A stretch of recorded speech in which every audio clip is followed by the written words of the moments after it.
सहारनपुर की थाना बेहट पुलिस द्वारा मुठभेड़ के बाद एक शातिर पशु चोर गोकश अभियुक्त अब्दुल सत्तार उर्फ काना पुत्र जिंदा हसन को गोली लगने के बाद घायल अवस्था में गिरफ्तार किया गया है, जिसके कब्जे से एक तमंचा, एक खोप, 2 जिंदा कारतूस, एक मोटरसाइकिल बिना नंबर प्लेट की बरामद की है। रात्रि में थाना बेहट पुलिस जब चेकिंग कर रही थी, तब ग्राम बाबेल की तरफ से एक बिना नंबर प्लेट सवार मोटरसाइकिल पर 2 व्यक्तियों को जब रोकने का इशारा किया गया, तो उन्होंने पुलिस पार्टी पर फायरिंग की और वहां से भागने का प्रयास करने लगे, जिसका पुलिस पार्टी द्वारा पीछा किया गया।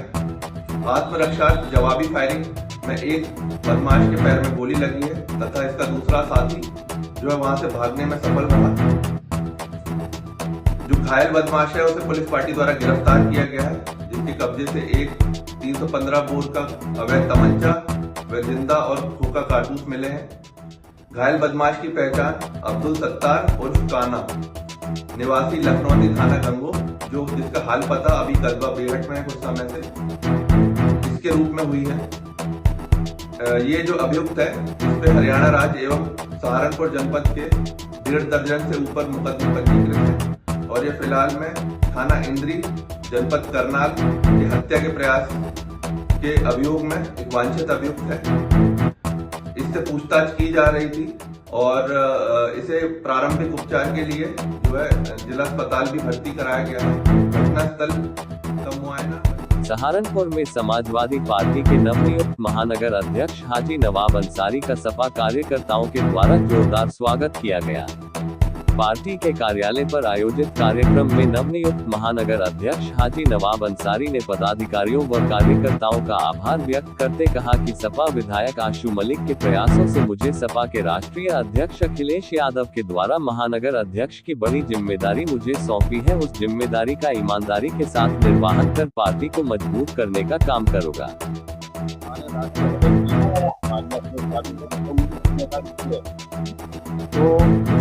मेरे समाज के अंदर कितना वो है और उसके अलावा जिसमें हमारे साथी जितनी जाति आती है, जिसमें हमारे हिंदू भाई भी हैं, उन सबको जोड़ने का काम होगा और पार्टी को मजबूत करने का काम होगा।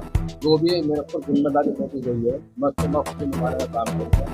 मैं माननीय राष्ट्रीय अध्यक्ष जी और आशु मलिक जी का शुक्रिया अदा करता हूँ इस बार कि उन्होंने कुछ सोच समझ के मुझे जिम्मेदारी दी है, तो उसको मैं पूरा निभाने का काम करूँगा। सहारनपुर के गुरुद्वारा रोड स्थित गुरुद्वारा श्री सिंह सभा में नारायण सेवा संस्थान, उदयपुर राजस्थान व nature global treasure society Saharanpur के संयुक्त तत्वावधान में दिव्यांग व्यक्तियों की संवेदी क्षमताओं को बढ़ाने के लिए एक अनूठा कार्यक्रम दिव्यांग संवेदना शिविर का आयोजन किया गया।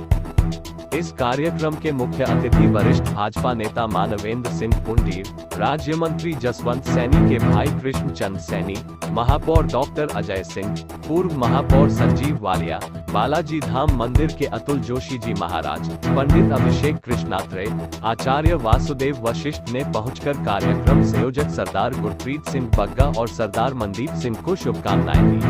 हमारी जो एनजीओ है मानव सेवा संस्थान और नेचर ग्लोबल ट्रेजर सोसाइटी की तरफ से हम लोगों ने एक कैंप लगाया और मैं समझता हूँ कि ये ऐतिहासिक कैंप है जो दिव्यांगों के लिए है। पिछले 4 साल से हम एक एम्बुलेंस भी चला रहे हैं, जिसमें लगभग 1-1.25 लाख लोगों को अभी तक हम लोग जो है दवाइयाँ और टेस्टों को जो है मुफ्त हमने किया है। हमारा मकसद जो है मेडिकल फैसिलिटीज़ को वहाँ तक पहुँचाना है जहाँ तक मेडिकल फैसिलिटीज़ नहीं पहुँच पाती और इसके अलावा जो ज़रूरतमंद लोग हैं उनको इनका लाभ मिल सके। इसी के लिए आज हम लोगों ने दिव्यांगों के लिए भी जो है कैंप लगाया। पहले भी हमने कैंप लगाया था जिसमें हमने मेजरमेंट लिया था। उसमें 16 जो लोग ऐसे थे जिनके किसी के हाथ बनना था, किसी का पैर बनना था और किसी के और बसाखियों का मसला था या किसी का जो है ट्राईसाइकिल हो गई, व्हील चेयर हो गई, इन लोग ये सब। तो आज हम लोगों ने वो वितरण किए हैं। 16 लोगों को हमने वो इंस्ट्रूमेंट्स जो है उनको लगाए हैं।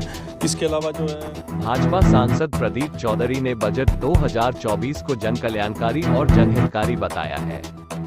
इसी के साथ बजट के लिए वित्त मंत्री निर्मला सीतारमण को बधाई भी दी। सांसद प्रदीप चौधरी आज अपने आवास पर प्रेस वार्ता को संबोधित कर रहे थे।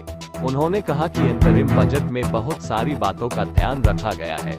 पूर्ण बजट जब आएगा उन सभी विषयों को और अच्छे तरह से देखकर उसमें काम करने का कार्य किया जाएगा। उन्होंने कहा कि सरकार ने किसी भी मुद्दे को, किसी भी सेक्टर को नहीं छोड़ा है, हर सेक्टर में काम करने वाले लोगों का ध्यान रखा है। बजट को लेकर के पूरे देश के अंदर एक बेहतर वातावरण बना और देश के भले के लिए काम हो सके, देश विकसित भारत के रूप में उभर करके आगे आ सके,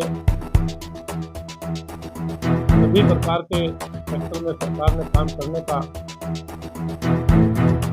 जो मकसद लेकर के सरकार चल रही है और उसको तेजी से आगे बढ़ने का काम किया जा रहा है,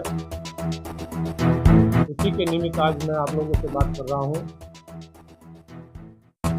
देश की सरकार ने सभी सेक्टरों में काम किया है, चाहे वो रेल सेक्टर हो, चाहे वो सड़कों के निर्माण के लेकर के बात हो, चाहे वो इंफ्रास्ट्रक्चर के सिस्टम को ठीक करने की बात हो, चाहे वो देश की आर्थिक स्थिति को ठीक करने की बात हो, चाहे वो महिलाओं के सम्मान की बात हो, किसानों के खान की बात हो, नौजवानों की मुस्कान की बात हो, गरीबों के कल्याण की बात हो, हर वर्ग को ध्यान में रखते हुए सरकार ने बजट को प्रस्तुत करने का काम किया है। और महत्वपूर्ण बिंदु इसमें ये रहे हैं कि किसी भी प्रकार का टैक्स सरकार के द्वारा नहीं लगाया गया और इसमें मुख्य बात ये भी देखने को मिली है कि आयुष्मान भारत योजना के अंतर्गत बहुत बड़े स्तर पर लोगों को लाभ दिया गया है और उस लाभ का बहुत बड़े स्तर पर लोगों ने लाभ भी उठाने का काम किया है, जो लोग इसमें चिन्हित करने का काम हुआ था। और आगे आने वाले समय में जो आशाएं और आंगनबाड़ी जो महिलाएं निचले स्तर पर काम करती हैं, उनको हर प्रकार का जोखिम देखने को मिलता रहा है। कोरोना काल के समय में बहुत बड़ा संकट देश के अंदर देखने को मिला, लेकिन बहुत बड़ी भूमिका महिला जो हमारी आशाएं काम करती हैं, आंगनबाड़ी की कार्यकर्तियाँ सहायिका काम करती हैं, उनको लेकर के सरकार ने ऐतिहासिक निर्णय लिया है। उनको आयुष्मान भारत योजना से लाभान्वित कर उनके कार्ड बना करके उनको उसका लाभ देने का काम किया है।